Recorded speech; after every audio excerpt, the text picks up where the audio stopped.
Hi, everyone. Good morning, good afternoon, good evening. My name is Fatema Sumar. I'm the Executive Director here at the Center for International Development. We are delighted that you took some time to join us at really a moment where we are on the crossroads here in the international development sector. I wanted to just quickly introduce Harvard CID and the series that we are launching today before we jump right in to the discussion we're going to have with three very distinguished ambassadors and guests that we have with us today. So the Harvard Center for International Development is a research center that works across the university and a global network of researchers and practitioners to build an international pool of talent, to convene academic and practitioner networks, and to deploy breakthrough research to address the world's most pressing questions. At CID, we believe that together we can design and implement policies that help everyone reach their full potential. And as we think about how we help communities reach their full potential, we wanted to really take this time with the official launch today of the new CID Spotlight series of the future of US foreign aid.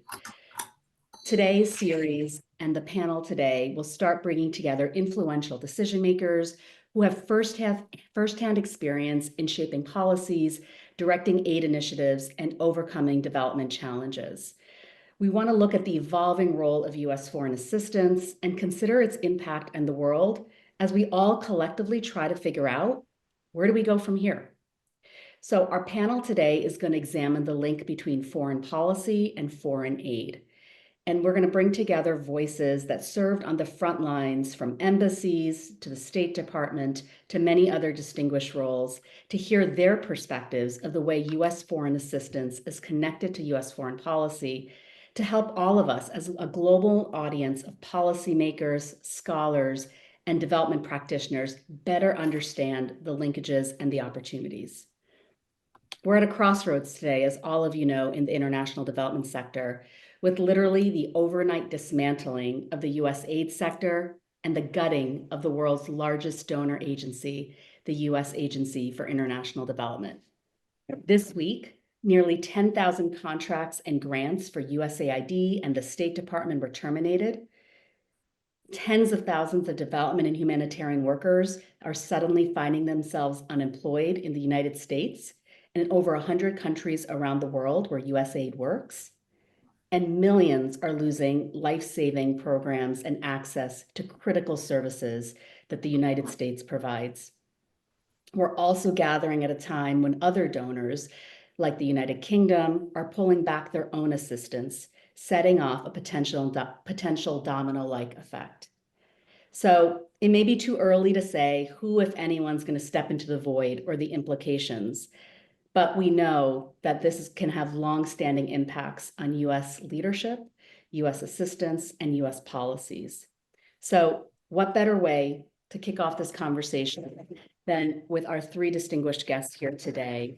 I'm really delighted to see all three of you here today. I'll quickly introduce our distinguished panelists. I'm going to start first with Ambassador Geoffrey Pyatt. He's a newly retired 35-year Foreign Service veteran.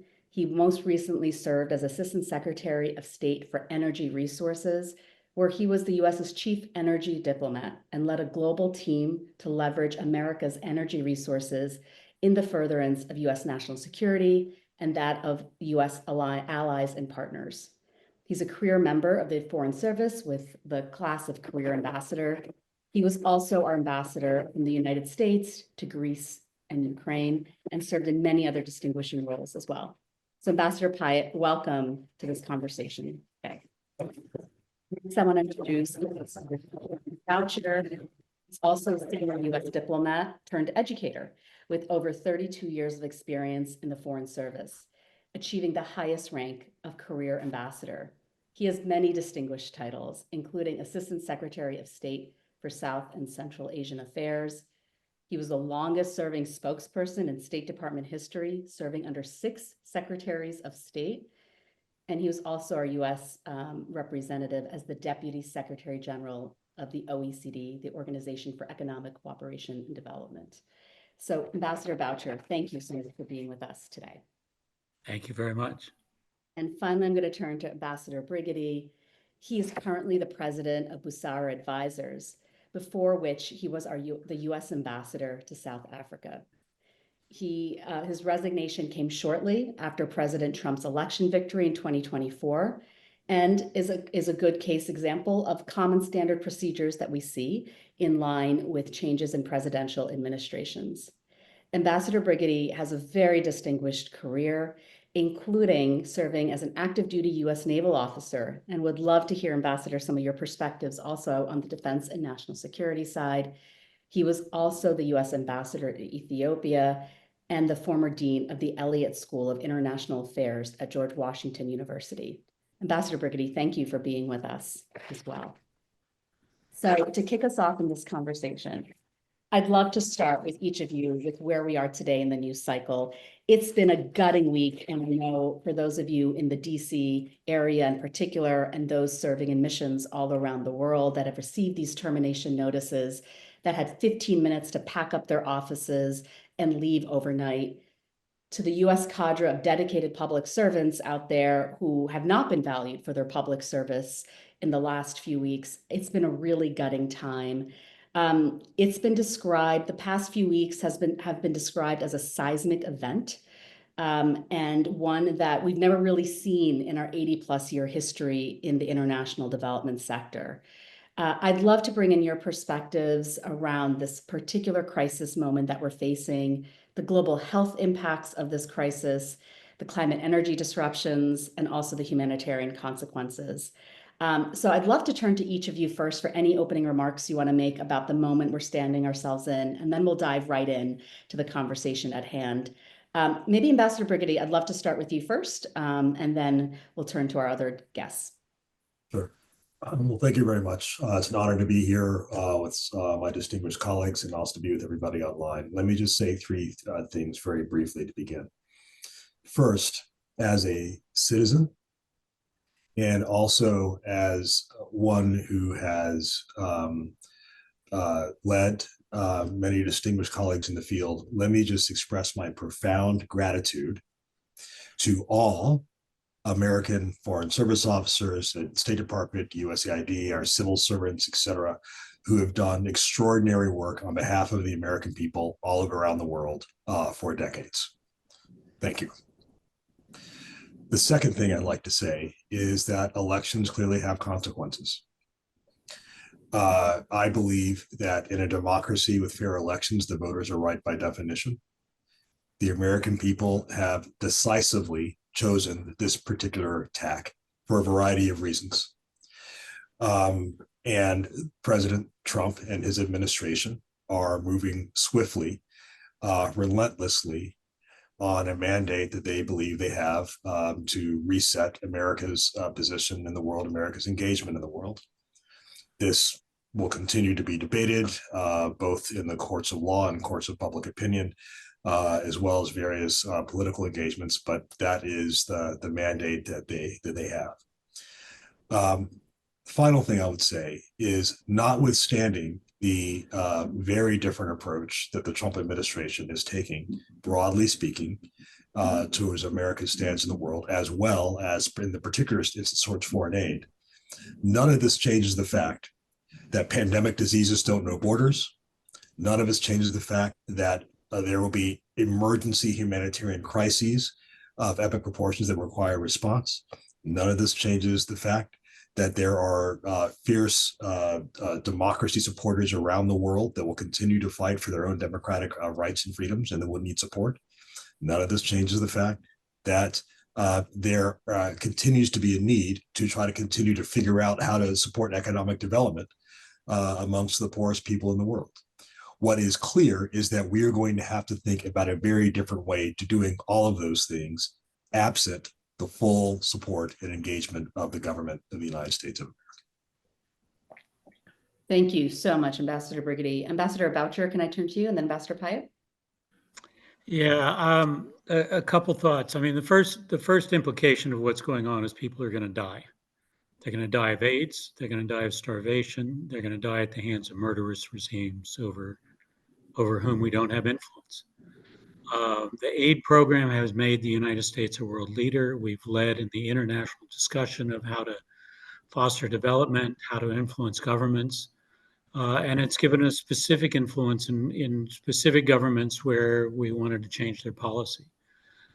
If we're not there, if we don't have that seat at the table, China is going to step in. Their aid is not really aid; it's really more investment and buying up assets. But we're going to lose influence globally. We're going to lose influence individually, and the United States is going to be poorer for it. Thanks, Ambassador Boucher. Ambassador Pyatt. Yeah, thanks, Fatima. And first of all, thanks for putting this together and assembling this group. I realize there's more than a century worth of State Department diplomatic experience on screen here. And I really appreciated the fact that you started with the human aspect of this, because I think for all of us who've led embassy country teams and have worked with AID colleagues over the decades, I don't want to just drive past the human dimension of this, the enormous disruption and uncertainty that many of our AID colleagues are facing, but not just the Americans working here in Washington, but at missions abroad, the local employees, the civil society partners, the contractors and implementers who are part of the larger architecture that both Reuben and Richard talked about. The point I want to make in this opening is one that's obvious, but really bears repeating. For all of us who've been diplomatic practitioners, the coin of the realm is trust. As an ambassador for a decade, when I had a tough issue that I needed to get my host government to listen to me on, what I relied on more than anything else was the trust that had been built up through my work and the work of my predecessors over many decades. The way in which this exercise has unfolded and the abruptness with which it has been managed is demolishing that trust and will be remembered for decades to come. So in this regard, you talked about the 10,000 projects that have been pulled down at this point. This is a giant gift to Xi Jinping and Vladimir Putin. And you know, I've listened very carefully to Secretary Rubio and his appropriate focus in his public messaging on ensuring that our foreign assistance activities make America safer, make America stronger. We all agree with that principle. But in no world that I can imagine does the way in which this exercise has been discharged accomplish that goal. And to the contrary, I think it will make our diplomatic task in an era of great power competition massively more difficult. And I think about, you know, all of the engagements that I had as assistant secretary in sub-Saharan Africa, in coastal West Africa, in Southeast Asia, in South Asia, with presidents and prime ministers and ministers, all of whom valued tremendously the engagement that our United States Agency for International Development and DFC and MCC and all the other aspects of our foreign assistance program, the impact that had. But they also were very quick to remind me, as Richard pointed out, that we're in a different world now because you have China as an adversary that has a very different vision of how the international system should be organized, that does not share our democratic values, and is seeking to build up an alternative architecture, suggesting to the world that the way in which the United States has sought to expand democracy, freedom, open markets over the decades should not be the pathway going forward. And that will have an enormous, enormous impact on the prosperity and security of Americans here at home. And it troubles me that that aspect of the conversation has not really been addressed over the past couple of weeks yet. So welcome the efforts that you and Harvard are putting together.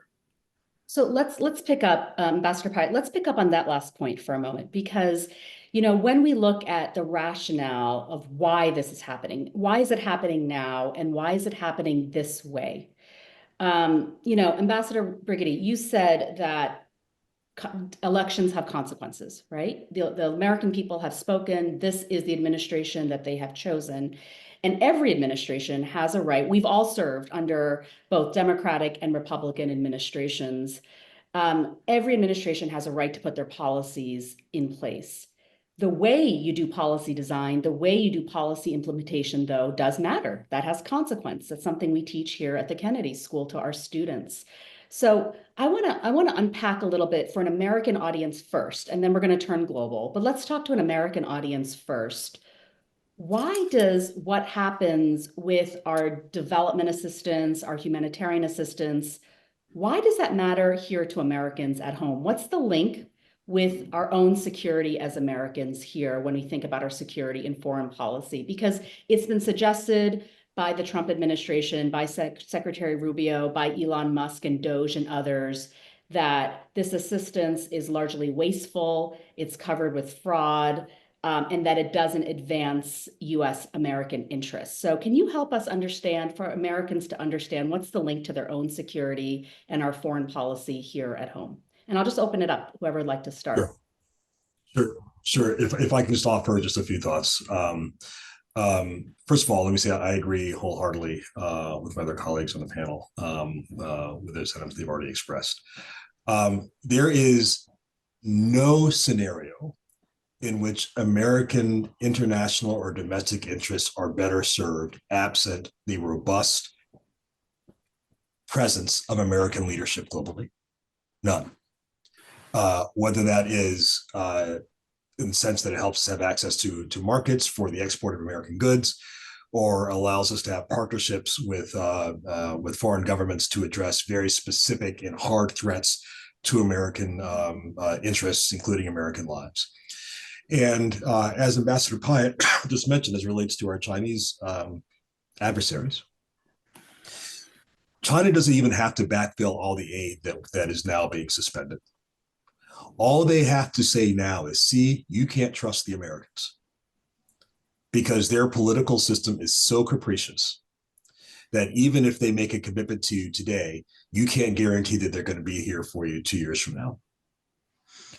And as Ambassador Pyatt said, in diplomacy, the coin in the realm is trust, and you cannot surge trust.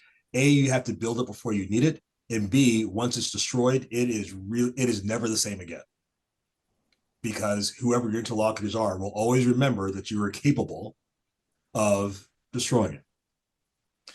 And so, if one accepts the Secretary Rubio's remarks at his word, that the entire purpose of this approach is to strengthen America's position in the world, to make our foreign affairs mechanisms more accountable and more efficient. I don't think any of us would disagree with that fundamental principle. Nor do I think that any of us would submit that the way in which this is going about being done is going to submit substantial harm on American interests in a very real way, from economic opportunities for American firms abroad to, quite frankly, the protection of American citizens around the world. Fatema, if I can offer another perspective from my time as ENR Assistant Secretary working on energy issues. So one of my most important bureaucratic partnerships in the work that I and my team did in sub-Saharan Africa was USAID's Power Africa program. Power Africa is a modest activity, spent about $1 billion since 2013, doing things like facilitating and de-risking projects to build out power generation, electricity grids in sub-Saharan Africa, always in lockstep with American companies. So when I conducted an energy security dialogue with the power and oil ministers in Angola, I had Richard and the Power Africa team there at the table with me as part of Team USA.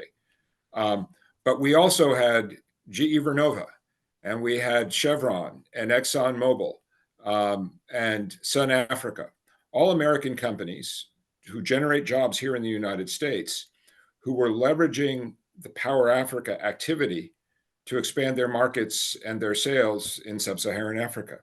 I was reading a document from the Center for Global Development that assesses that the $1 billion investment in Power Africa since 2013 has leveraged $29 billion in additional economic activity. And that's typical, and we'll all have different anecdotes along those lines. But the whole point is that and what worries me is that the debate that has unfolded over the past 4 weeks, driven in part by people like Elon Musk and the discussion of wood chippers and fraud and waste, has obscured the fact that the vast majority, that AID is a highly accountable organization with a very high degree, sometimes too slow process because of a high degree of, but also has delivered real benefit for Americans. I appreciate Elon Musk's comment. And Ambassador Pyatt, I think we're losing you a little bit. So I'm just going to pause for a moment and we'll bring you back on. But Ambassador Boucher, would you like to jump in for the moment? But I would say on not just public health, but also things like Power Africa.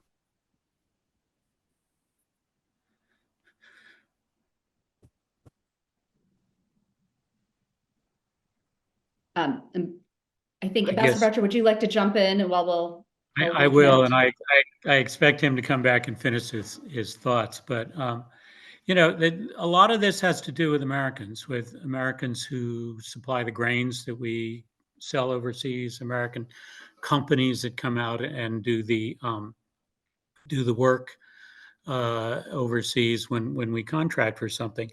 And in a way, you know, the United States has always wielded influence because we had money and power. And to take away the money means we're walking on one leg. And it really is a change in how the United States influences people overseas, how we lead coalitions, how we guide nations' development, and how we standardize some of the practices overseas that are based on our assistance program. Thank you so much. Ambassador Pyatt, I think we lost you for a moment, but I think we got the gist of what you said. Oh, I think we may have lost him again. Okay, let me pick up on a couple themes that you all though mentioned, and let's go a little bit. Let's expand a little bit globally. So to summarize, you know, there's a lot of benefits. When I'm hearing you all say is when the United States invests in others, we invest in ourselves. That's what I'm hearing, the gist of what you all are saying. And we do that because it's through the support, US development assistance, the support for US businesses. We know that a lot of our food assistance, for instance, is sourced from US farmers, particularly in Indiana, Iowa, and other central states in this country that are supplying a lot of our emergency food assistance.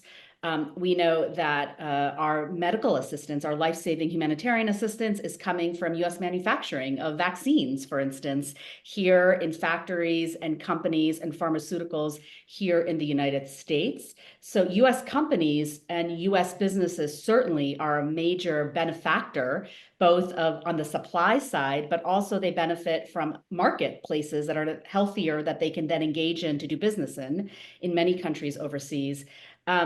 I'd love to think a little bit about, let's talk about Africa maybe first, and then I'd love to come back to some other parts of the world. But Ambassador Brigety, you just finished a very distinguished career in South Africa, but you've had experiences on the continent in Ethiopia and many other places as well. I was in conversation with a couple of African ministers earlier this week, who said, you know, in many ways, this is a wake-up call for Africa. And this is an Achilles heel approach. The current aid architecture, when you're so reliant on a country like the United States to be 40% of the entire donor aid assistance, when countries themselves like Ethiopia, South Sudan, Congo, aren't able to stand on their feet without relying on American assistance, maybe it's time for a wake-up call and for Africa to think completely differently about this architecture and how Africa can invest in itself differently. How would you react to comments like that and conversations that are now taking place from countries and partners, including US allies, where trust has now been broken and there may be an opportunity to think very, very differently about how we invest in communities overseas? What are your thoughts about what this means for Africa, both in the current moment, but in the more longer term as well? Sure. Well, I think several things. So the first is, as we've been saying, the rules of the game have been fundamentally changed. Everybody's going to have to adjust going forward. That's one.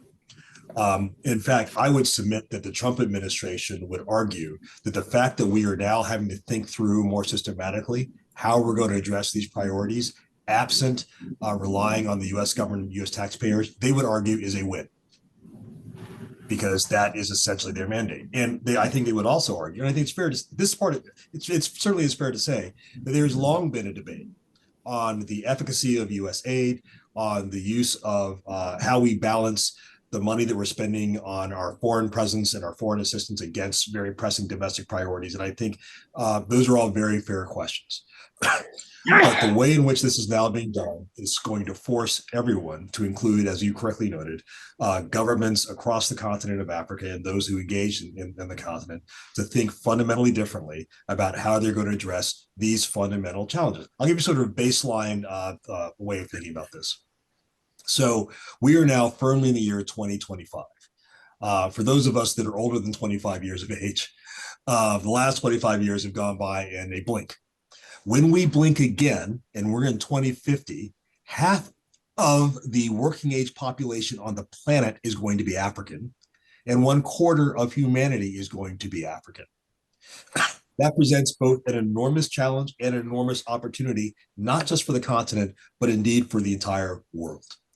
And so the fact that the United States is fundamentally pulling back from traditional approaches of assistance means on the continent that government leaders on the continent who on average are a good 30 years older than the median age of their populations are going to have to think far more in a far more sophisticated fashion about how they drive their economies forward, how they get economic growth, and quite frankly, how are they going to keep their populations healthy absent a major partner like the United States that has been so crucial in advancing global health on the continent and elsewhere.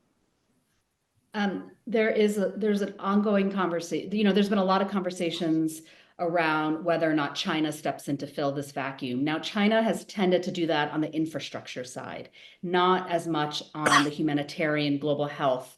I'm noting programs like PEPFAR, which are part of US development assistance, which have now been suspended. PEPFAR, created under President George Bush, Republican president, has saved over 25 million lives, particularly in Africa. Ambassador Brigety first, and then I'm going to bring in Richard and Jeff. Do you see first on the humanitarian side when it comes to Africa, who can fill this vacuum? How do African leaders, how can they think differently with US withdrawal of global humanitarian leadership, particularly in Africa?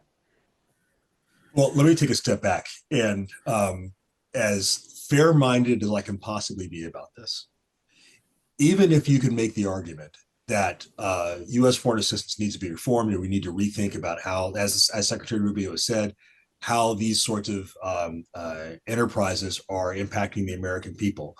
The cutback on health assistance absolutely harms directly the American people. Viruses don't have passports. They don't respect international borders.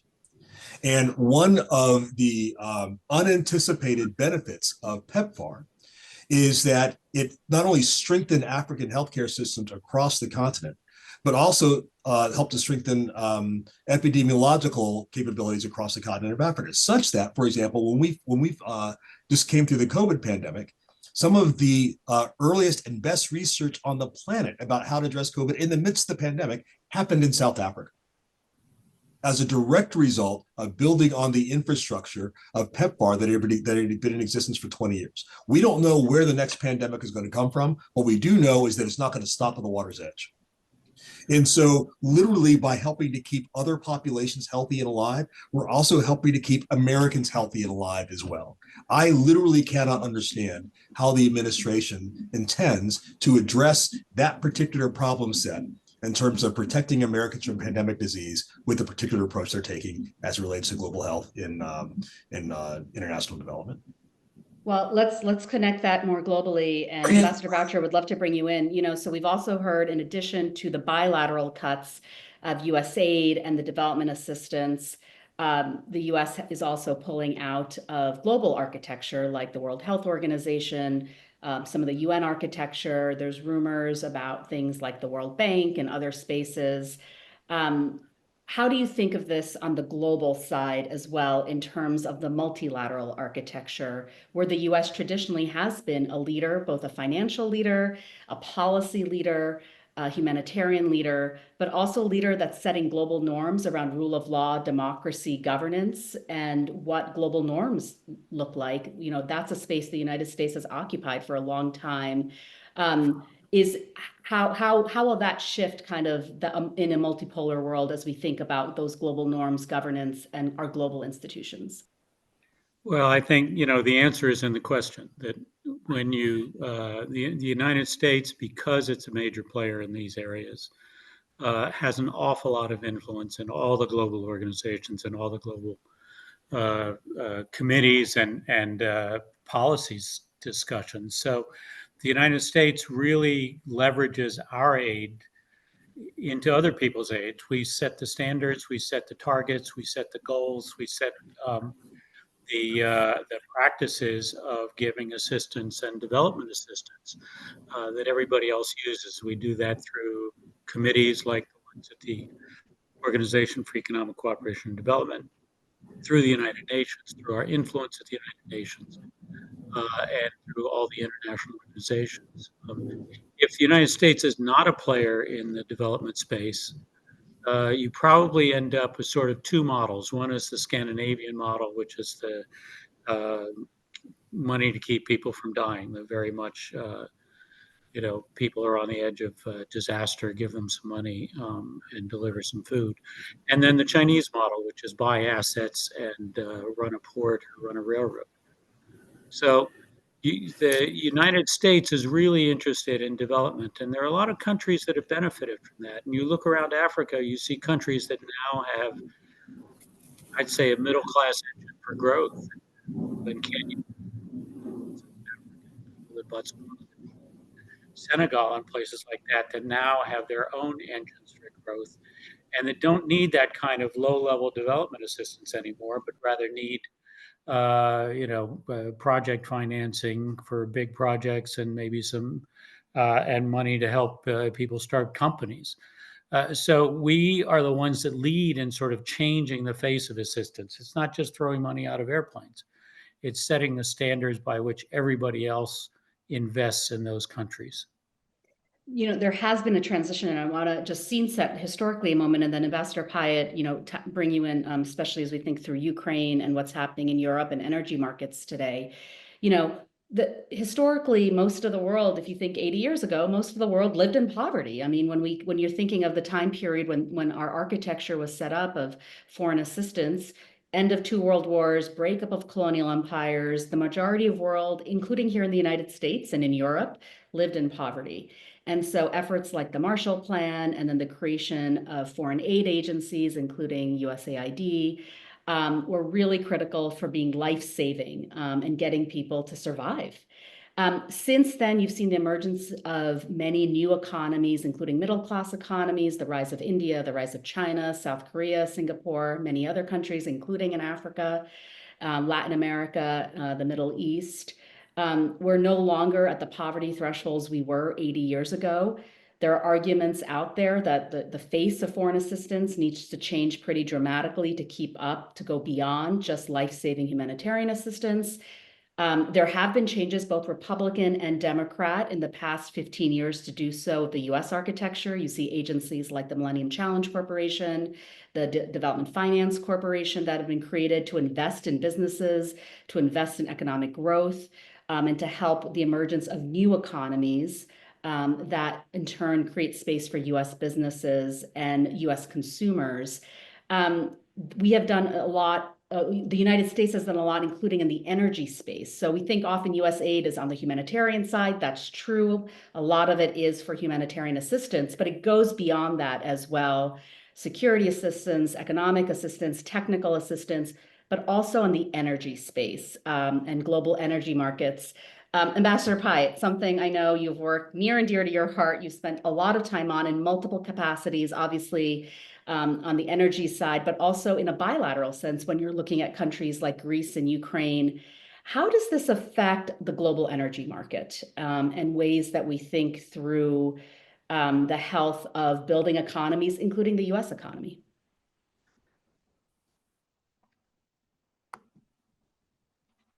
Oops. Thank you, Fatima. And let me start on Richard's point, because it also reminded me of my time working at the International Atomic Energy Agency in Vienna. The United States played a major role in the governance of that organization. But one of the benefits that derive from that and from our participation in a lot of other multilateral organizations is we have a significant voice in setting the rules of the road. So, for instance, in terms of the IAEA's work, Secretary of Energy Chris Wright has properly focused on the importance of maintaining American leadership in the civil nuclear sector. But one of the challenges that we'll face in that context as the world begins to develop next generation of reactors, and especially small and modular reactors, is what are going to be the regulatory frameworks that will determine the deployment pattern of those reactors around the world.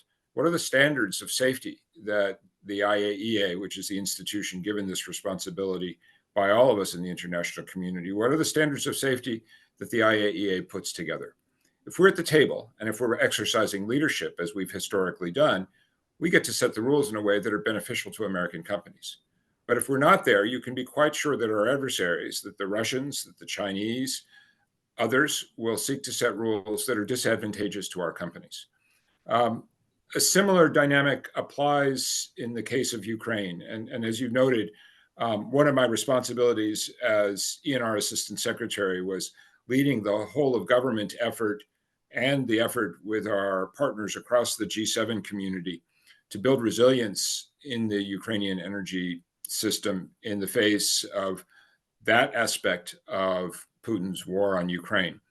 And it's important to understand the context that as we mobilized, as the Biden administration mobilized an international coalition to help the Ukrainians to defend their own sovereign territory, much of the work, of course, was done by the Pentagon, by European Command, the work that was done to mobilize the military equipment that the Ukrainians needed.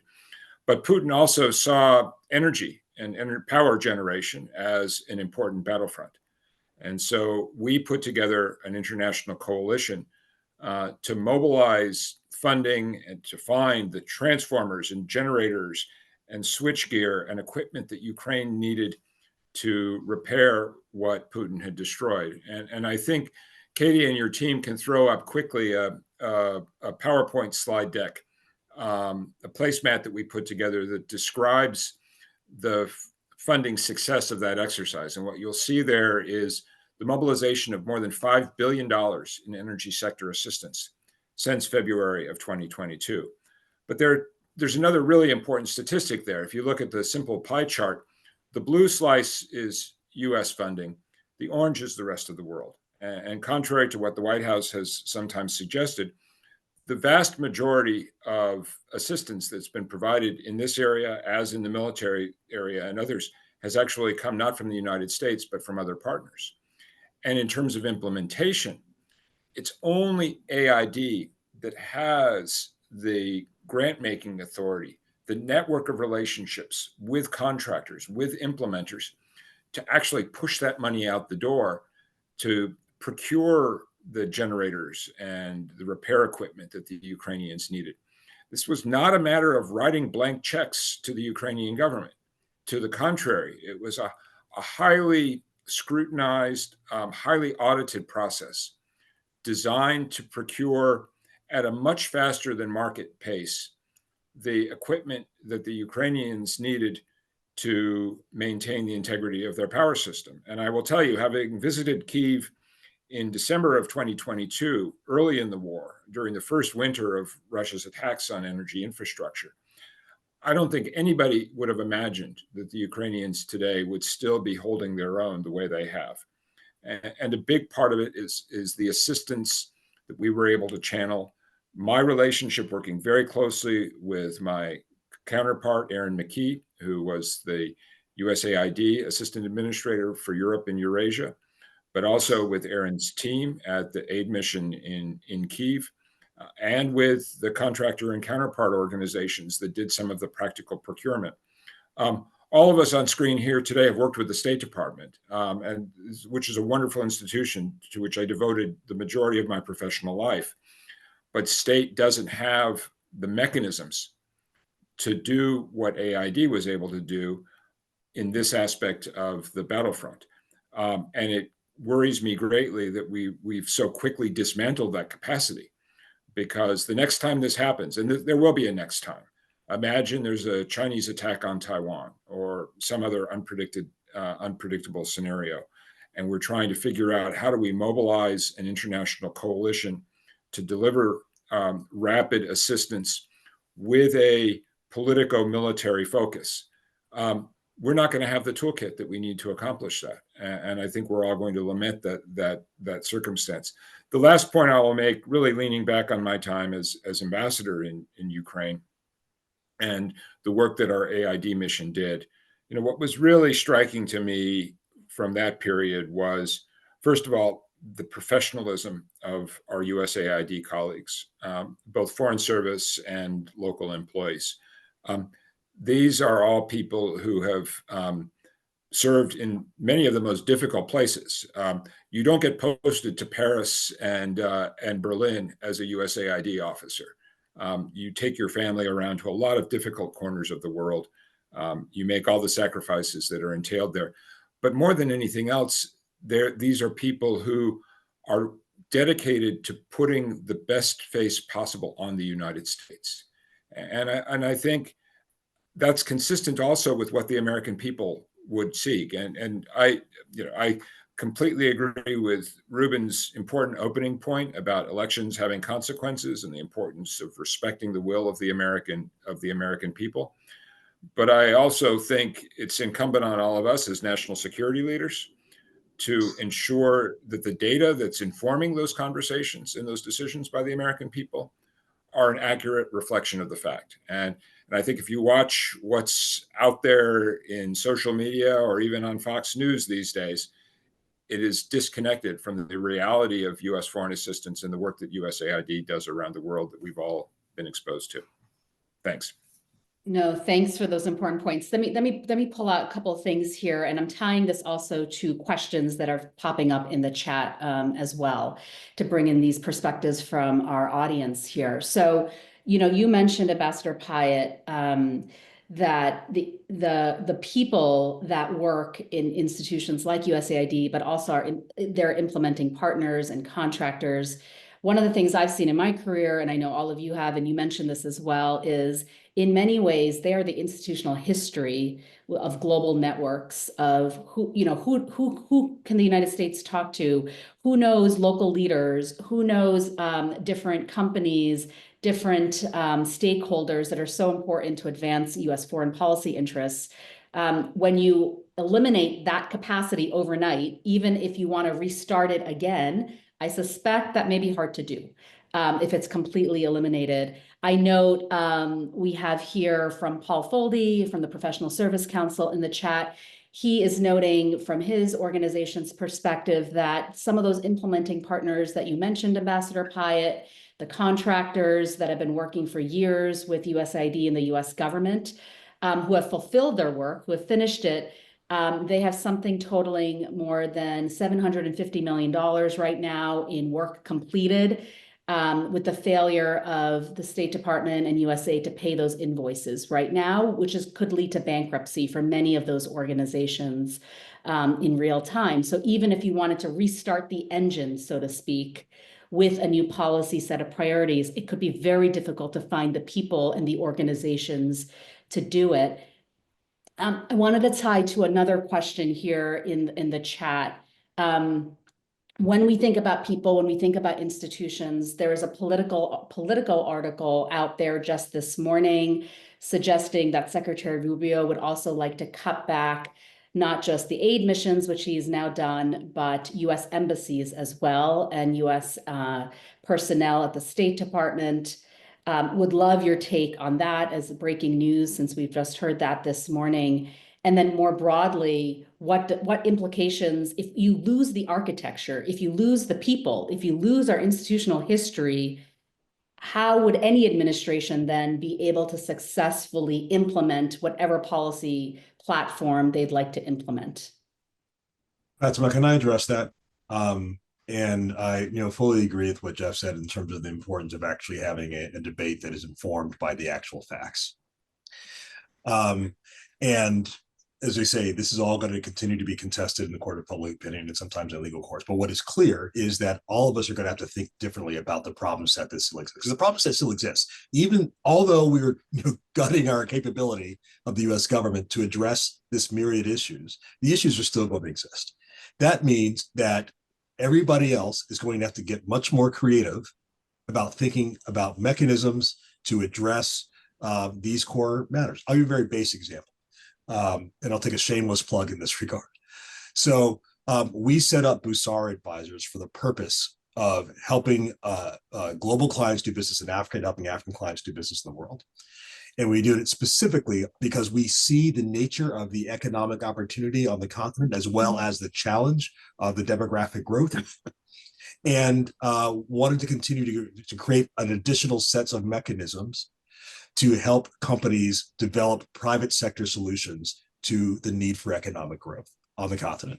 And also, in so doing, help their own economic opportunities in the United States or wherever else they may be sourced.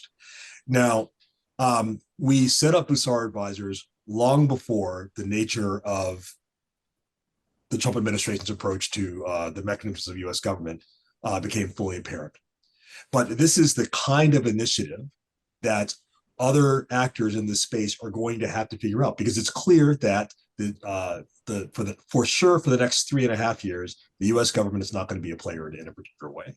And I would even say, with regard to the notion of the pullback of some U.S. embassy presence, certainly in the continent where I've worked most, in Africa, there's long been the objective reality that the Africa Bureau as a whole and African missions across the continent have been under-resourced relative to much of the rest of the world, certainly with regard to Europe. And so this, quite frankly, I have long felt has led to a choice: either fully resource what we're doing on the continent or pull back and do what lots of other countries do, which is have missions in South Africa or Kenya, have those ambassadors actually support a couple, 2 or 3 or 5 other missions around that are geographically proximate to it. This is what lots of other countries have been doing. And it's clear that we're going to have to take that level of approach. And as I say, what it does is it creates opportunity for NGOs, for private sector companies and others to try to figure out how we fill that void in a way that is sustainable, as a way that makes business sense, and also for those that care about these things in a way that is consistent with American interests. Thanks so much, Ambassador Brigety. I'm going to bring in a couple other questions in the chat here. Feel free to take whichever ones are resonating with you. We have one question here. Can I jump in just super fast on the Sure. Politico story, which is really important, and it's important to have this debate. I would just commend to everybody the new issue of the Lowy Institute's Global Diplomacy Index, which looks at diplomatic footprints around the world in a data-based way. Very clear conclusion: China is ahead of the United States today in Africa, East Asia, and the Pacific. And that completely tracks with my own experience representing the United States around the world as ENR Assistant Secretary. The US continues to have the lead in the Americas, in Europe, and in South Asia, thanks in large part to the work that Richard led several decades ago to build the right platforms. But I think we have to be aware as we make these decisions, and if the decision is made to close a consulate in Western Europe, to open an additional facility in Southeast Asia or Sub-Saharan Africa, I'd be all for it. But the idea that we're going to be able to project American influence, advance our commercial interests at a moment when we're withdrawing from the diplomatic battlefield is just short-sighted in the extreme, in my view. So sorry to jump in there. Bottom line, you don't have any influence if you don't show up. And the fact that the United States has been in all these places, and frequently places where other countries couldn't afford or didn't have any representation, meant that we were always the ones who were able to go in and talk to people and make things happen. And if I can just add, I'm sorry, Fatema, just super quickly. I'm sorry, it's what happens on live TV, right? But to Jeff's point, in the Africa context, I often say, look, the U.S.-China bilateral relationship is the most important bilateral relationship in the world. And only one party to that relationship fully understands the full strategic importance of Africa and is acting accordingly, and it is not the United States of America. And so, and I think the diplomatic footprint that Jeff just talked about is further evidence of that. And this is going to be the proof in the pudding of the Trump administration's new approach to the world. No, thank you. Look, I really appreciate this analysis. There's been so much that's happening over the last 4 weeks, to take time to digest and for us to think about has been super helpful. We have a couple of questions in the chat that help us think about, well, what do we do now? So these decisions have been made. We've talked a lot about the implications of it, where they're coming from, demystifying some of those pieces. But where do we go from here? What does this mean for those that want to still stay involved? We know there's a massive rethink happening already. That was happening before the administration came into office. Many countries in the developing context have been thinking through new models, new approaches to better take care of their own growth, their own trajectories without reliance on the United States. This is speeding it up. Where do we go from here, both globally, but at a local level? We have a question: if you're an individual here and you're concerned about what you're hearing, what can you do?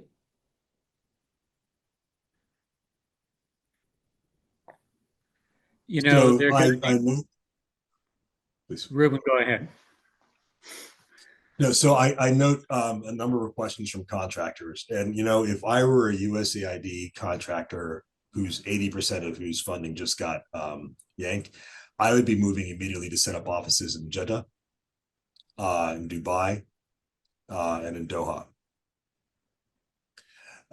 And the reason is that, and probably Kuwait City as well, that, many of these Middle Eastern nations see the economic opportunity on the continent and are interested not only in benefit from it, but also realize in order to benefit from it, you actually have to help develop those economies. And so if the government of the United States is not going to be a major player in this space, you get to figure out who is and where you can take that skill set and find ways and partnerships that are mutually beneficial to address them. Which is a longer way of saying that we're going to have to be much more creative, much more entrepreneurial, and much more flexible as we address the international development needs than we have been when the United States of America was, as everyone has said, the trend center in this space.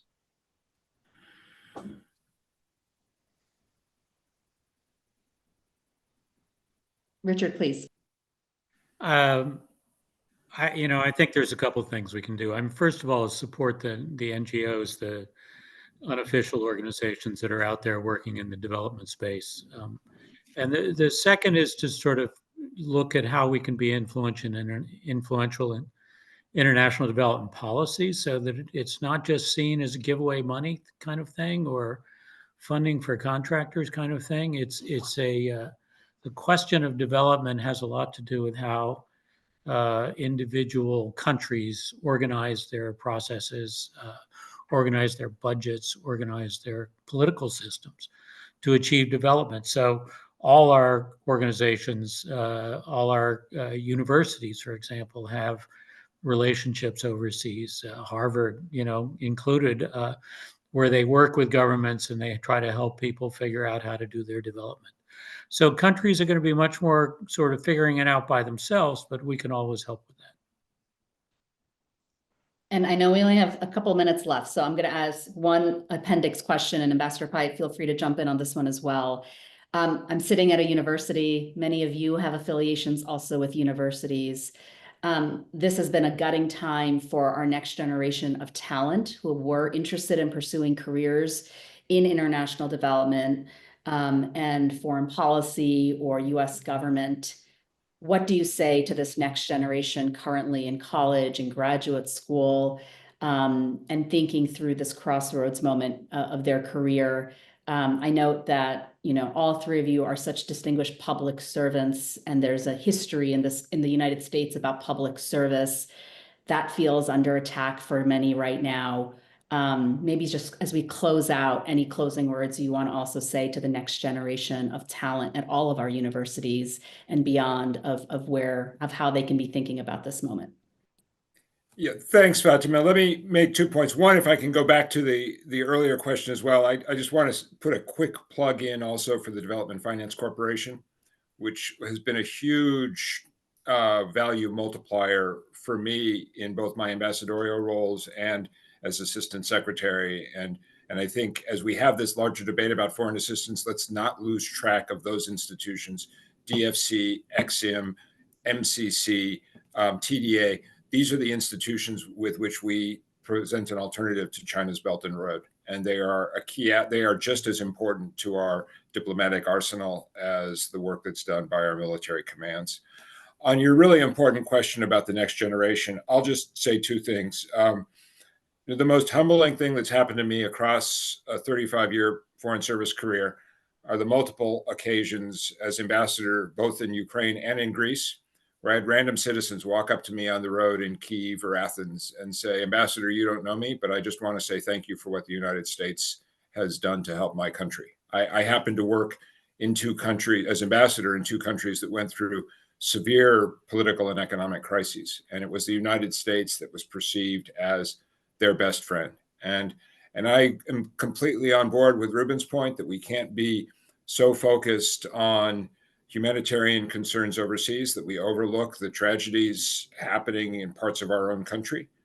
But I also think in terms of what Americans want to stand for, the values that our country represents, the ability to represent the United States overseas is still an incredibly humbling privilege of public service in the foreign affairs space, and especially in the State Department. And I think in many ways, the work is going to be much more challenging in the decades ahead than it was certainly over the space of my career. I was in A100, the State Department orientation course, when the Berlin Wall fell. So I served the majority of my career during a period of American omnipresence and global hegemony that is not going to repeat itself.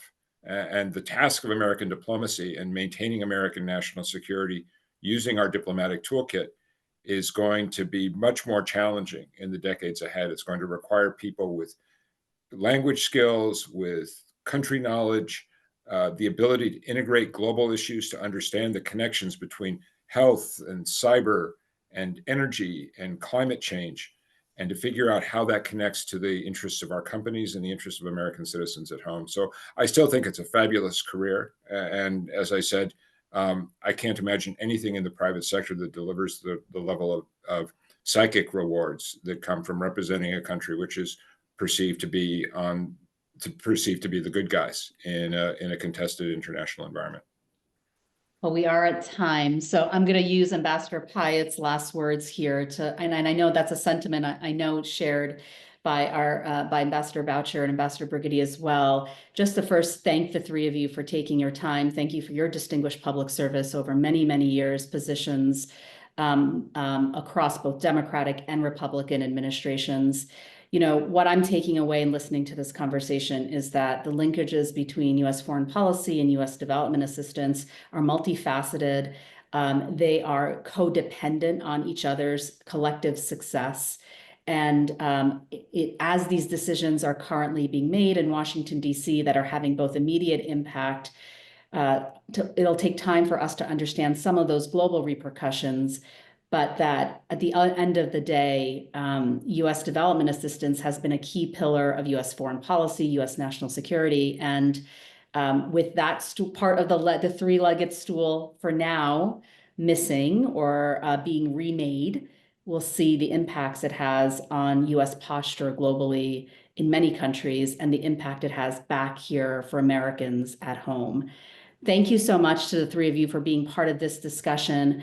Our series is going to continue next week, where we're going to welcome Bard Vegar Solhage, Director General of the Bilateral Aid Agency NORAD from Norway, and Alexia Latotu, the former Assistant Secretary for International Trade and Development at U.S. Treasury. She'll be in conversation with Professor Rima Hanna here at the Kennedy School and one of our CID faculty affiliates to look at how that context of foreign aid effectiveness and whether or not foreign aid works and the evidence base for it. Please join us for that discussion next week and for many more to come in this series. Thanks again to the three of you, and thanks to all of you for joining us from many different parts of the world today. We really appreciate it.